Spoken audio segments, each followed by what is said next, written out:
Hi, எல்லோரும் எப்படி இருக்கீங்க? நம்ம பைக்குக்கு வந்து ஃபஸ்ட் சர்வீஸ்க்கான நேரம் வந்துருச்சு. ஸோ அதுக்கு தான் போயிட்டுருக்கேன். திருச்சியில் தான் வந்து ஃபஸ்ட் சர்வீஸ் பண்ண போகிறேன். வண்டி அங்கே தான் எடுத்தோம். நம்ம பைக் எடுத்து 18 நாளில் 1000 கிலோமீட்டர் கவர் பண்ணியிருக்கோம். இது ஒரு பெரிய விஷயம் இல்லை. ஒரே நாளில் வந்து 1000 கிலோமீட்டர் போயிட்டு அடுத்த நாள் சர்வீஸ் போனவங்களாம் இருக்காங்க. ஒரு பெரிய ட்ரிப்பு வந்து பிளான் பண்ணியிருக்கோம்.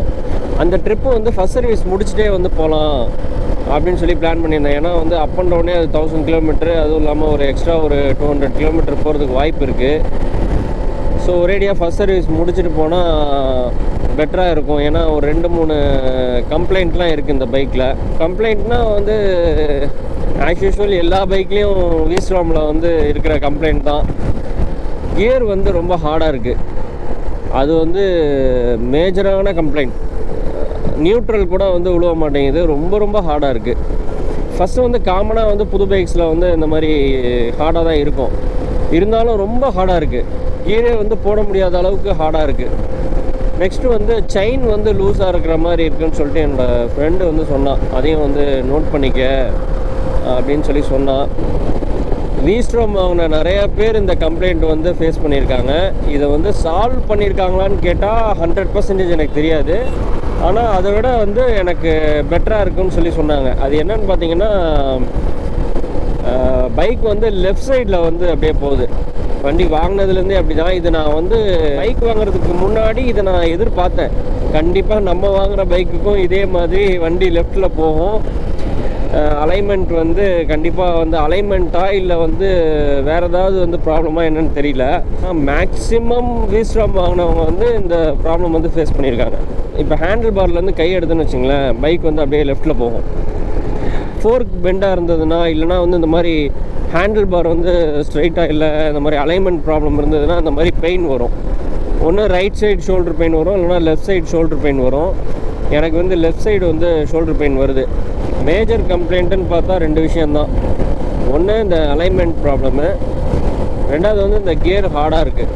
கியர் போட முடியல சுத்தமாக.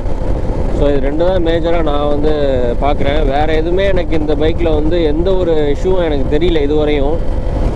கரெக்டாக 1000 கிலோமீட்டர் கம்ப்ளீட் பண்ணுறேங்க. நான் விளாக் பண்ணும்போது கரெக்டாக 1000 கிலோமீட்டர் கம்ப்ளீட் ஆகுது. நம்ம சர்வீஸ் சென்டர் போகிறதுக்குள்ளே எப்படியும் அது ஒரு 60 கிலோமீட்டர் எக்ஸ்ட்ரா ஆகிடும். ஒரு 50 to 60 கிலோமீட்டர் எக்ஸ்ட்ரா ஆகிடும் சர்வீஸ் சென்டர் போகிறதுக்குள்ளே. ஃபஸ்ட் சர்வீஸ்க்கு அப்போ ஓட்டி பார்ப்போம்ல, அப்போ வந்து கண்டிப்பாக டிஃப்ரென்ஸ் என்ன இருக்குதுன்னு சொல்லி பார்க்கலாம். நான் சொன்ன இந்த 2 மேஜர் கம்ப்ளைண்ட்டும் வந்து சால்வ் ஆச்சுன்னா ரொம்ப சந்தோஷம். ஏன்னா எனக்கு மெயினாக அந்த ஷோல்டர் பெயின் வந்து செட்டே ஆகாது. ஏன்னா நான் NSல வந்து இந்த இஷ்யூ நான் ஃபேஸ் பண்ணேன். எனக்கு ஃபோர்க் அதில் பெண்டாக இருந்தது, அதனால தான் அந்த இஷ்யூ ஃபேஸ் பண்ணேன். அது அப்படியே நான் சரி பண்ணாமே விட்டுட்டேன். இதில் வந்து அந்த மாதிரி இல்லை. ஏன்னா எனக்கு வந்து ரொம்ப கம்ஃபர்ட்டாக இருக்குது இந்த பைக்கு. நான் எதுக்காக அந்த பைக் வந்து சூஸ் பண்ணனோ அது வந்து 100% வந்து ஃபில் பண்ணுச்சுன்னு நான் சொல்லுவேன். ஏன்னா நான் அவ்வளோ அனலைஸ் பண்ணி இந்த பைக்கை நான் எடுத்திருக்கேன். ஒரு லாங் டிரைவ் போகும்போது இந்த ஒரு ஷோல்டர் பெயின் வந்து இருந்ததுன்னா அது வந்து ஒரு கம்ஃபர்ட்டாக இருக்காது. சர்வீஸ்ண்ணே, சர்வீஸ்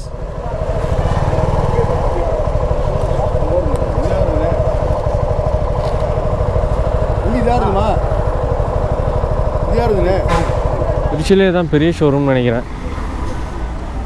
எவ்வளோ பைக்ஸ் நிற்கிது. 5 hours later. கரெக்டாக வண்டி வருதுப்பா. டெஸ்ட் ட்ரைவ் போகிறீங்களா? ஓகே.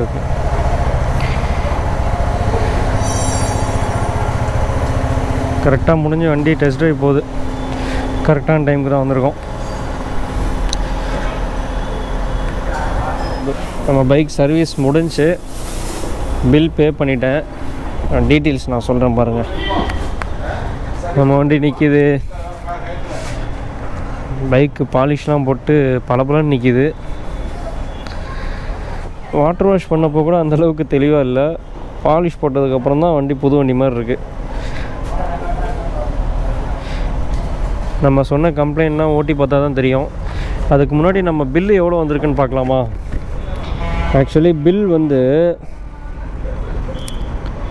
இப்போது இதில் என்னென்ன வந்திருக்கு பாருங்கள். ஆயில் ஃபில்ட்ரு வந்து 49. இந்த பைக்குக்கு வந்து ஃபுல்லி சிந்தட்டிக் ஆயில் தான் யூஸ் பண்ணுறாங்க. X star brand. 1.2 லிட்டரு 584. செயின் வந்து வாட்டர் வாஷ் பண்ணி செயின் க்ளீன் பண்ணுறதுக்கு 100 ருபீஸ் போட்டிருக்காங்க.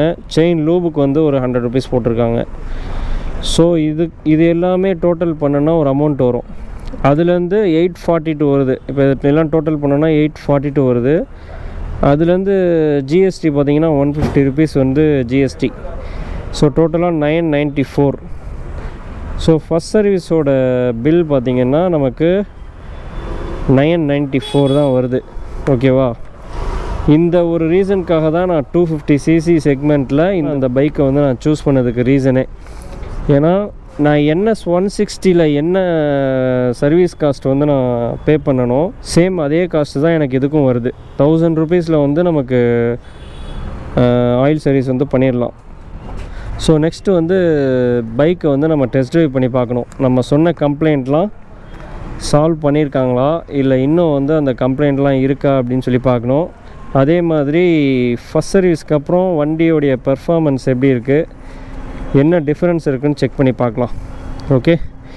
இது gate pass. So gate pass அங்கே கொடுக்கணும். ஓகே, போகலாமா? நான் வண்டி எத்தனை கிலோமீட்டரில் கரெக்டாக விட்டேன்னு தெரில, நோட் பண்ணல. இப்போது வந்து அவங்க சர்வீஸ் முடித்தோன்னே டெஸ்ட் ட்ரைவ்லாம் பண்ணியிருப்பாங்க. ஸோ இப்போ நான் எடுக்கும் போது 1058. இப்போ பைக் ஸ்டார்ட் பண்ணதில் எனக்கு நல்ல டிஃப்ரெண்ட் தெரியுது. நம்ம த்ராட்டில் கொடுக்கும் போது அந்த இன்ஜினுடைய ஸ்மூத்னஸ் வந்து நல்லா ஃபீல் ஆகுது. நெக்ஸ்ட்டு முக்கியமான விஷயமே இந்த கியர் தான். அதை ட்ரை பண்ணி பார்ப்போம். எனக்கு நியூட்ரல் தான் சுத்தமாக விழுகலை. இப்போ கிளச்சு வந்து அட்ஜஸ்ட்மெண்ட் பண்ண மாதிரி எனக்கு ஒரு ஃபீல் இருக்குது. இப்போ வந்து நியூட்ரல் வந்து எனக்கு ஈஸியாக விழுகுது. முன்னாடி விட எனக்கு நல்லாவே டிஃப்ரெண்ட் தெரியுது. ஸோ கியர் வந்து கண்டிப்பாக ஒர்க் பண்ணியிருக்காங்க. எனக்கு நல்லா டிஃப்ரெண்ட் தெரியுது. இருந்தாலும் நம்ம ஓட்டி பார்க்கலாம்.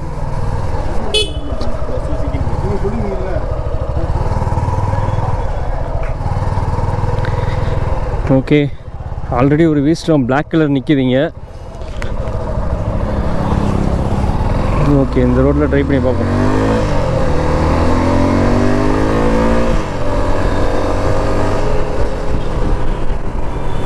ஆக்சுவலி எனக்கு லெஃப்ட்டு போச்சு. இப்போ வந்து எனக்கு லெஃப்ட்டு போகிற மாதிரி தெரியல, ஸ்ட்ரைட்டாக போகிற மாதிரி தான் தெரியுது. அலைன்மெண்ட் பார்த்துருக்காங்கன்னு தெரியல, ஆனால் எனக்கு இப்போது லெஃப்ட்டு போகிற மாதிரி தெரியல. இருந்தாலும் நம்ம ஹைவேல ஒரு தடவை டெஸ்ட் பண்ணி பார்க்கலாம். கியர் வந்து கண்டிப்பாக வந்து ஒர்க் பண்ணியிருக்காங்க. இங்கே பாருங்களேன், நான் நிற்கும் போது வந்து ஃபஸ்ட் கியரு இந்த நியூட்ரல் விழுது பார்த்தீங்களா, ஃபஸ்ட்டு நியூட்ரல். இந்த நியூட்ரல் வந்து விழுகாது, ரொம்ப ஹார்டாக இருக்கும். ஸோ கியர் வந்து கண்டிப்பாக அட்ஜஸ்ட்மெண்ட் பண்ணியிருக்காங்க. அதே மாதிரி பவர் வேறு லெவலில் இருக்குது. இதுக்கு முன்னாடி உள்ள பிக்கப்புக்கும் இப்போது நிறைய டிஃப்ரெண்ட் தெரியுது. இப்போ பாருங்களேன், 4th கியரில் இருக்கேன், ஆனால் இதோடைய இனிஷியல் பிக்கப் வந்து வேறு லெவலில் இருக்குது. முன்னாடி 4th கியரில் இந்த அளவுக்கு பிக்கப் இருக்காது. ஹைவேல மட்டும் தான் அந்த அலைன்மெண்ட் வந்து செக் பண்ணி பார்க்க முடியும். இல்லைனா லாங் ட்ரைவ் போகும்போது தான் நமக்கு பெயின் வருதா என்னன்னு தெரியும். 2 கையும் லைட்டாக விட்டு பார்த்தா தான் வண்டி ரைட்டு லெஃப்ட்டு ஏதாவது போகுதா அப்படின்னு தெரியும்.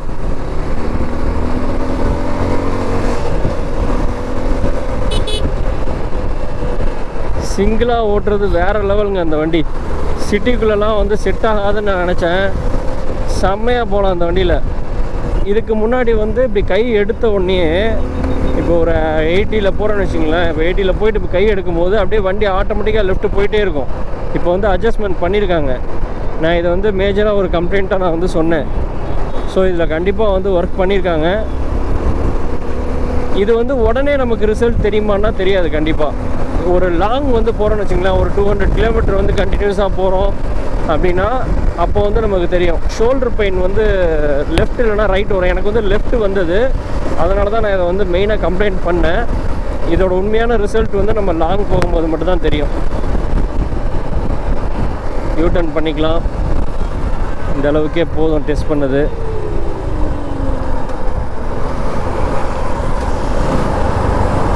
ஃபஸ்ட் சர்வீஸ் கம்ப்ளீட் பண்ணிட்டேன். இதுக்கப்புறமா தான் இந்த பைக்கை பற்றி நான் நிறையா வந்து தெரிஞ்சுக்க போகிறேன். நெக்ஸ்ட் சர்வீஸ் எப்போன்னு எனக்கு மென்ஷன் பண்ணவே இல்லை. 5000 கிலோமீட்டரா இல்லை 3000 கிலோமீட்டரான்னு தெரியல. அதை மட்டும் கொஞ்சம் கன்ஃபார்ம் பண்ணிக்கணும். V-Strom தானே போகிறது முன்னாடி? ஆமாங்க, ரெட் கலர் V-Strom. பரவாயில்லையப்பா. நம்ம வண்டி பார்க்க முடியுது இப்போது சிட்டிலலாம் கொஞ்சம் கொஞ்சமாக இம்ப்ரூவ்மெண்ட் ஆகிட்டுருக்கு. மக்களுக்கு வந்து இப்போ தான் வந்து V-Strom பற்றி தெரிய ஆரம்பிச்சிருக்கு. ஹாய் ப்ரோ, எப்படி இருக்கீங்க? எப்போ எடுத்தீங்க வண்டி? 1 மாதம் இருக்கா? ஓகே. எங்கள் லோக்கலா, திருச்சியா? ஓகே, கொஞ்சம் ஓரமாக வந்துடுங்க. ஃபர்ஸ்ட் சர்வீஸ் கம்ப்ளீட் பண்ணிட்டீங்களா? அதுக்கு தான் போகிறீங்களா? ரொம்ப லேட்டாக போகிறீங்க. Okay okay. இப்போ கொடுத்தா நாளைக்கு தானே கிடைக்கும். ஓகே. எத்தனை கிலோமீட்டர் கவர் பண்ணியிருக்கீங்க? 800ஆ? நான் 1066 ஓடிடுச்சு. ஃபர்ஸ்ட் சர்வீஸ் முடிச்சுட்டு இப்போ தான் எடுத்துகிட்டு வரேன். ஓகே. 6 month ஒன்ஸ் தானா? அது சரி. அப்புறம் அந்த பைக்கு? Okay okay. எப்போ போவீங்க திரும்ப? 1 monthக்குள்ளேயா? நாங்கள் இடையில ஒரு ரைடு பிளான் பண்ணுறோம். ஒரு ரைடு கால் பண்ணால் வருவீங்களா? ஓகே. உங்கள் நம்பர் இன்ஸ்டா ஐடி இருக்கா? இன்ஸ்டா ஐடி வேணா இதில் எனக்கு ரெக்வஸ்ட் பண்ணுங்கள். இதுதான் என்னோடய insta ID, Alvin Godson. Okay okay. இப்போ நீங்கள் 6 month இப்போ போனீங்கன்னா 6 monthக்கு அப்புறம் தான். ஓகே. இது வந்து ரொம்ப ரேர் தான் வண்டி ரோட்டில் பார்க்குறதுக்கு. இப்போ தான் கொஞ்சம் கொஞ்சமாக வந்து ரீச் ஆகிட்டுருக்கு. ஸோ அதனால தான் சரி பேசுவோம் அப்படின்னு சொல்லிட்டு தான். வண்டியை பற்றி நிறைய பேர் தெரியும். நிறைய பேர் தெரியும். ரோட்டில் பார்த்தோன்னா உங்களை இது பண்ணணும்னு நினச்சேன். ஹைவேனால நிப்பாட்ட முடியல. ஓகே. நீங்கள் இல்லை, நான் டெஸ்ட் பண்ணிகிட்டு இருந்தேன். ஏன்னா ஃபர்ஸ்ட் சர்வீஸ் முடிச்சு 2-3 கம்ப்ளைண்ட் இருந்துச்சு. உங்களுக்கு கியர் ஹார்டாக இருக்கா? அது வந்து மென்ஷன் பண்ணுங்கள். நீங்கள் இல்லைனாலும் வந்து அதை மென்ஷன் பண்ணுங்கள். கியர் ஹார்டாக இருக்குது அதை மென்ஷன் பண்ணுங்கள். ஏன்னா ரொம்ப ஹார்டாக இருந்தது. அது இது பண்ணுவாங்க. கொஞ்சம் ஒரு 60-70 ரேஞ்சில் போயிட்டு லைட்டாக ஒரு ஸ்லோ பண்ணும்போது இந்த ஒரு ரேட்டிங் லைட் வருது. அப்படியா? அந்த மாதிரி எனக்கு எதுவும் இல்லையே. 60-70 இல்லையா? 60-70 போயிட்டு மறுபடியும் ஸ்லோ பண்ணும்போது ஒரு ரேட்டிங் லைட் வருது. அது சரி. உங்களுக்கு லெஃப்ட் ஏதாவது போதா? லெஃப்ட்டு போகுது. அதுவும் எனக்கு இருக்குது. இப்போ கொஞ்சம் அட்ஜஸ்ட் பண்ண மாதிரி எனக்கு ஃபீல் இருக்குது. நான் இப்போது ஆமாம். அதுவும் அது வந்து மேனுஃபேக்சர் டிஃபெக்ட். அது ஒன்றும் பண்ண முடியாது. அதனால தான் அவங்க வந்து நம்ம சொல்லலைனாலும் பண்ணி கொடுத்துட்றாங்க ஃபஸ்ட் சர்வீஸில். இதெல்லாம் எஸ்ஆரில் தான். நீங்கள் எஸ்ஆர் நல்லா பண்ணுறாங்க. நீங்கள் அதை மென்ஷன் பண்ணுங்கள். இந்த லெஃப்ட்டு போகிறது நீங்கள் இப்போ சொன்னதையும் மென்ஷன் பண்ணுங்கள். அதுவும் மென்ஷன் பண்ணுங்கள். நீங்கள் சொல்கிறது வந்து எனக்கு அவங்கள ரெஃபர் பண்ணுறது தான். ஒரு தேர்ட் சர்வீஸ் முடிச்சதுக்கப்புறமா மோட்டல் சேஞ்ச் பண்ணிக்கலான் இருக்கேன். ஆமாம். நீங்கள் ட்ரை பண்ணி பாருங்கள். அது என்ன சவுண்டு எனக்கே இப்போது நீங்கள் சொன்னதுக்கப்புறம் இதாக இருக்குது. நீங்கள் இதை ஓட்டி பாருங்கள். உங்களுக்கு நீங்கள் அதில் ஃபீல் பண்ணதை வந்து இதில் ஃபீல் பண்ணுறீங்களான்னு பாருங்கள்.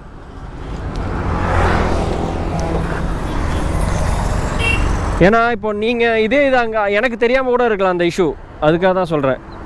இந்த இடத்துல சவுண்டு வருதா? ஓகே. ஓகே.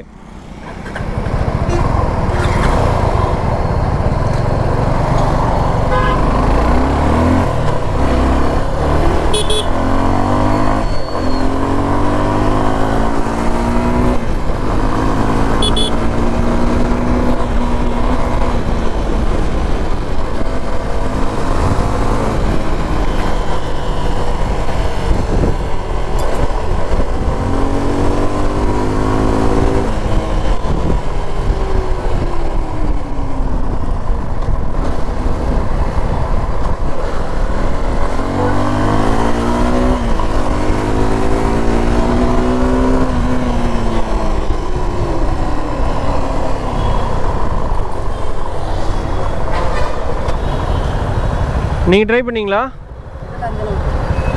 அதாவது எந்த மாதிரி சவுண்டு கேட்குது? ஃபீல் ஆகலைங்களா? எனக்கு வந்து இப்போ கொஞ்சம் ஷார்ட்டாக இருக்கிறதுனால ஃபீல் பண்ண முடியல. கரெக்டாக சொல்லுங்கள், எந்த இடத்துல சவுண்டு வருது? உங்கள் நான் காது வச்சுமே பார்த்தேன். அதாவது இந்த காயின் சவுண்டு மாதிரி வருதா? லைட்டாக அந்த மாதிரி சொல்லலாம். உங்கள் கீ செயினை பார்த்தீங்களா? அந்த சவுண்டா? இல்லை, கீ செயின் இல்லை. ஏன்னா கீ செயின்லேருந்து ஒரு சவுண்ட் கேட்குது.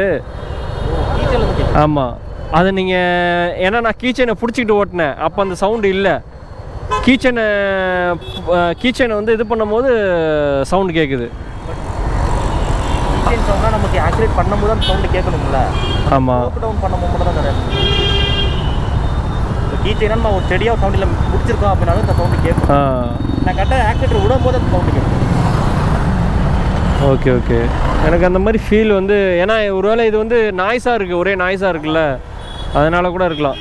நீங்கள் அதை மென்ஷன் பண்ணி பாருங்கள், அதை கண்டிப்பாக மென்ஷன் பண்ணுங்கள். அதெல்லாம் பேசிக் தான், ஃபஸ்ட் சர்வீஸில் எல்லாமே இஷ்யூ சால்வ் பண்ணிவிடுவாங்க.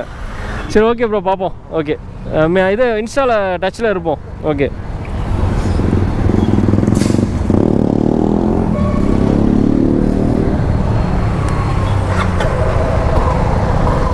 வந்ததுக்கு ஒரு ஃப்ரெண்டை பிடிச்சிட்டேங்க. ஸோ அவ்வளோதான், நம்ம இந்த வீடியோவோட எண்டுக்கு வந்துட்டோம். நம்ம நெக்ஸ்ட் ஒரு வீடியோவில் வந்து பார்க்கலாம். பாய்.